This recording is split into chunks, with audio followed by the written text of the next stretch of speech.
Look at this, a new memory card day. This is a Chipfancier CFexpress Type A card 4.0. I did not know this brand, Chipfancier. It's, I guess, from Microchips. It's not Chipfancier because it's not necessarily cheap. The cost of this card is aligned with other manufacturers, so around $400 for 1 terabyte. But I've tested this because I love memory cards. I love using the fast memory cards. And if you know me, if you've been on this channel, you've seen many memory card videos here because yes, I just love geeking about memory cards. And in this video, I'm going to share with you results in comparison of this one to the other one. So if you see this or consider this, you're going to know what to expect. If you don't know me, my name is Magic. I'm a destination wedding photographer. And here on this channel, I test cameras, lenses, accessories, memory cards, and I talk about wedding photography. So if you're into weddings and cameras, please subscribe. So first of all, I currently use exclusively CF Type A memory cards. For a long time, I've been mixing them with SD cards just for convenience of not necessarily needing to have a reader with me. But now, I shoot 2 Sony A9III, so with my A9III setup and my workflow of shooting 120 frames per second burst photos a lot, and I create videos from that, I need the fastest cards possible. The current generation of CF CFexpress cards, called 4.0, is double the max speed of the previous generation of the CFexpress cards, which is on paper up to 2000 megabytes per second read speed. Most of the manufacturers claim up to 1800 read and write speeds or something around that. What is important, none of the current Sony cameras as of August 2025 can benefit from that double speed of CFexpress 4.0. So in camera speeds, even with the fast cameras like this, I'm capped. It's maxing around 800 megabytes per second, which is huge bummer. But where you actually can benefit from this new standard is from read speeds, meaning offloading your cards to the computer. And if that speed is important to you, getting the new 4.0 cards might make sense for you. I absolutely love having that offload speed because these days with burst photos and often 3-day weddings that I shoot, I sometimes come back home with 600, 700 or even 800 gigabytes of data, and being able to copy that to my computer 2 times faster simply makes a difference. The same goes for filming videos. I use CF CFexpress cards in my A7S III, and I just constantly drop the files back and forth, and it does make a difference. Now, the most of the CF Type A cards I've tested give me the very similar results. So let's see how does this Chipfancier card works both in camera and in my readers when offloading the cards. So first, Sony A9III, I'm shooting 60 frames per second or 120 frames per second burst.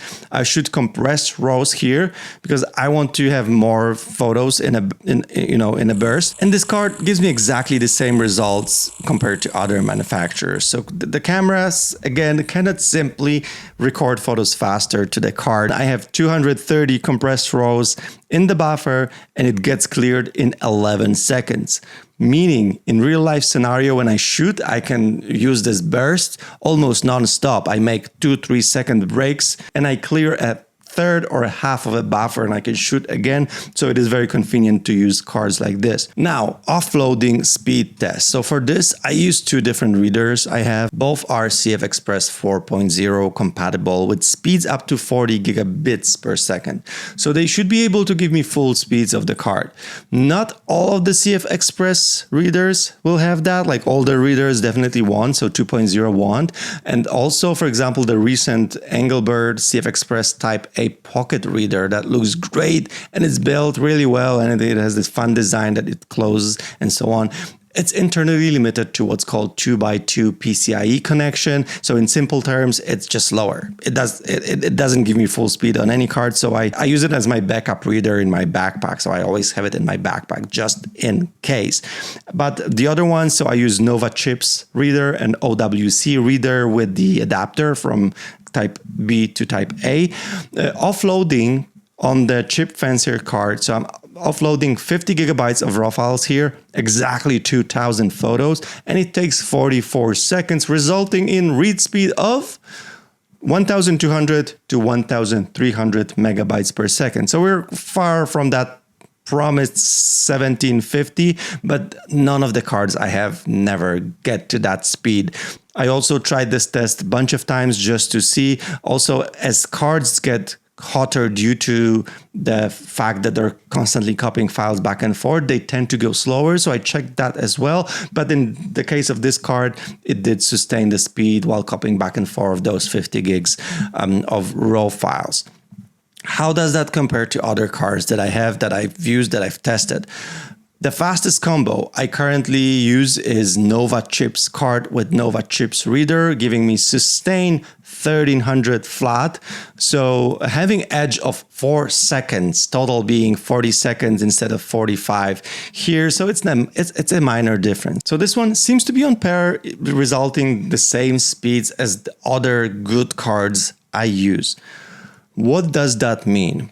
It means we have another solid player in the game. The card seems to be built very well. It has this nice metal build. It has IP68 protection, so you can throw it in the water, I guess. And they do offer lifetime warranty.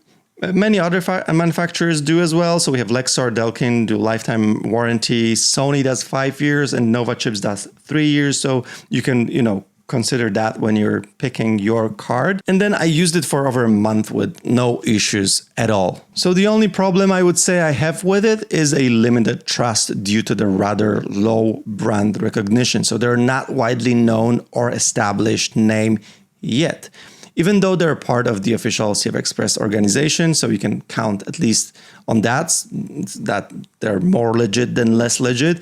And on the positive side, their pricing also is in line with the major brands, which is, in my opinion, a good sign, because it does mean that it's not some low-cost manufacturer or manufacturing or some, B chips that are, thrown away to a different basket of chips. And as always, I never rely on a single card, so I shoot dual slots on both of my cameras, and especially when testing a new brand like this, my second slot, I will have a card that I fully trust and I've used for a longer time. So that's what I would always recommend to everyone. Never rely on a one single card. Overall, this one is a great option. If you find them on sale, you can also get them 10% off. They gave me a discount. I'll put it in the description. So if you want to try them out, it's going to be there. It's going to be slightly cheaper than all the others. And if you're interested in other videos about memory cards for Sony cameras, make sure to watch this video right here. Oh, right here.